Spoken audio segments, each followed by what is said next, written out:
beşini koyuyor. Yöne dine bir kesiliyor. Şu hem yer kesilen nokta dine şu fazla kesip oluyordu. Bir nokta öyle yöne yakalıcı yöne koyacak. Aslında yöne şu bir kesip. Kardeşim boyumu nerede gelsin? Lütfen hayır. Tayin boyuma buraya lütfen. Yok man sekiler. 80 zapas koyan yöne şun yalak. Bir kesiplerden rahatlarda buradan eyle böyle bölme mümkün değil. Yok man 10 santim zapas koyan. Yine 10 santim zapas. İnne abi işini bazen açar. Açılış 7 cm. Egin 15 cm. Aşağı 4 düşüyor. Bunun bir tırıyor.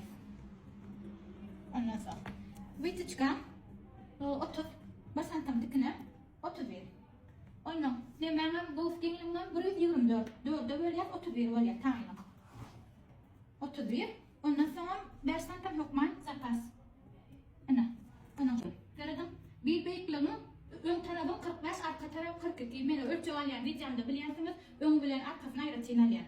Ona ötüyor önde bu kalır ya da şunu alak bir kesik bildi hokman şor gerek ön arka ayrıtın almalı. Mesela için gördüm.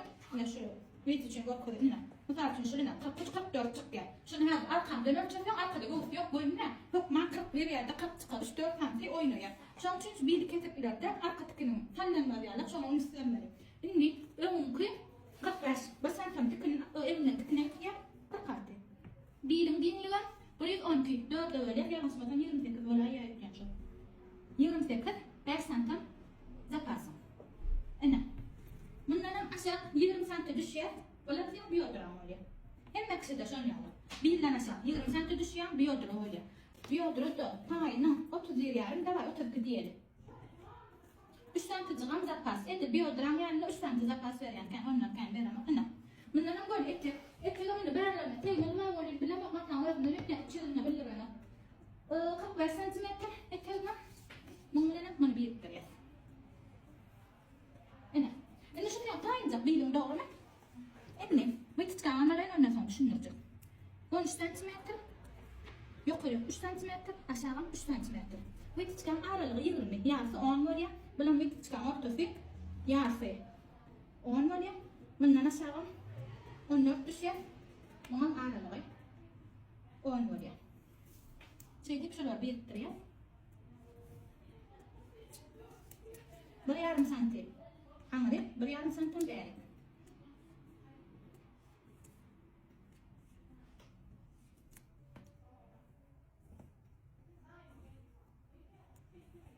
Bela bir tane o yetişko o birim derler oluyor da inni şundan böyle birim oluyor elinden basan tıkınak geldi şu kapıya sol kalıyor bu konuştan birim oluyor inni şundan ayıp in ağzından 12 santimetre şey deyip çık gel taşına ana şundan mı ana şey deyip bir teori inni ben şu oyunun o kızı ben ağzından atmadıcı ana şunu var 10 santimetre böyle yani onun ne çıkan o yüzden şu an çok bilmiyorum kapıya da ondan sonra şunu büf koyduk, ketken, şu tayrak çeline. Ondan sonra şunu şey deyip içine yığılıyız.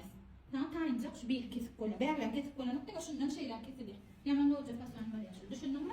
Yine şeyle şundan nerede çıktan böyle birin üstünden çıkyandı. Böyle teoleriyiz. Kesemizde de şeyle koyun kesiyor. Tamam berliğini şuna çeline kesiyor. Ve çıkar yetenir o. Tamam şu tak çeline bitmiyor. Yedip şu bir çıkar yani şey itiraymayı. Mayt nemet ince çelik. Bitiriyat ona üst tarafından hemen matat o yan tarafından ben bağlı 3 tane fasonya kamera. Onun 3 tane üstünden linye çıkacak hemen koyacağım böyle. Arkada ne de şunu yala. Elinden aşağı şunu birine ölçü oyunca 45 bir santim tıkına koy kaldı düştü. Elini bir beklem arkadan 42 tıkın bilenem elinin tıkınlarına 40 düşme oluyor arkada 3 santim önünden küçük oluyor.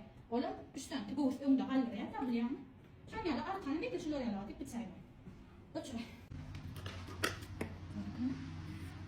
Wait çıkarın alanımdan sonra şey deyip wait çıkarın ne yapalım 5 santim yetmem kesiyoruz ondan sonra şunun içine epleyesi yani şey deyip çıkpasatka çıkver skalatka çıkver ne istiyorsun şunu şu tak çenlere koyun sıraya skalatkanı şundan anahtar ver bağlı zapasın var 5 santim tıknek diye de bir dereklere ber oturma yine şundan bu 3-4 santim beydesine mayda caydık yüklü çekip deresin